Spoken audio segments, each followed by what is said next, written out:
Pour leur grand retour en phase finale d'une Coupe du Monde, 28 ans après leur dernière apparition en Italie en 1990, les Pharaons se sont installés pendant une dizaine de jours en Suisse pour leur dernière préparation avant de se rendre en Russie.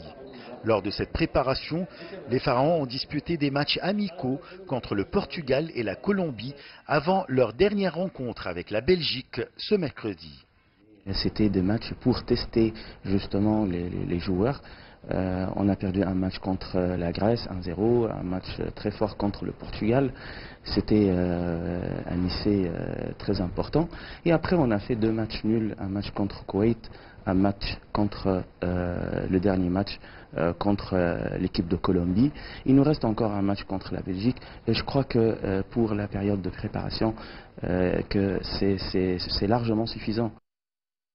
Blessé lors de la dernière finale de Ligue des Champions, Mohamed Salah figure bien dans la liste des 23 joueurs égyptiens sélectionnés pour le mondial par l'entraîneur argentin Héctor Cúper.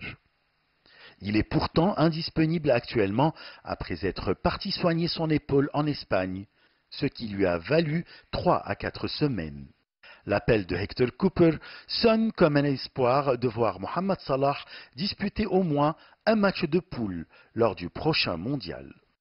Oui, c'est vrai que cette année, Mohamed Salah, il a fait une saison inoubliable en Angleterre. Il a fini sa saison comme le premier buteur de la Ligue anglaise. Il a marqué justement 32 buts. Il a cassé le record de Shearer de 31 buts. Donc de marquer 32 buts avec une équipe comme Liverpool dans une ligue ou dans un championnat très important comme l'Angleterre, c'était une saison inoubliable pour lui. Il s'agit de la troisième participation des Pharaons à la phase finale de la Coupe du Monde après celle en 1934 et en 1990.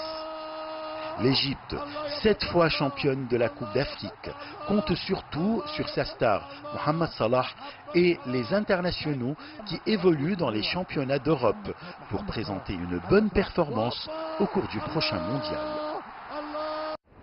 L'Égypte est placée dans la poule A avec la Russie, l'Uruguay et l'Arabie Saoudite. Tous les Égyptiens attendent les matchs du mondial impatiemment. Les cafés, les clubs sportifs et les jardins publics ont déjà installé des grands écrans pour accueillir le public qui vont suivre les matchs de ce mondial. Achraf Massoud pour CGT1 français, Le Caire, Égypte.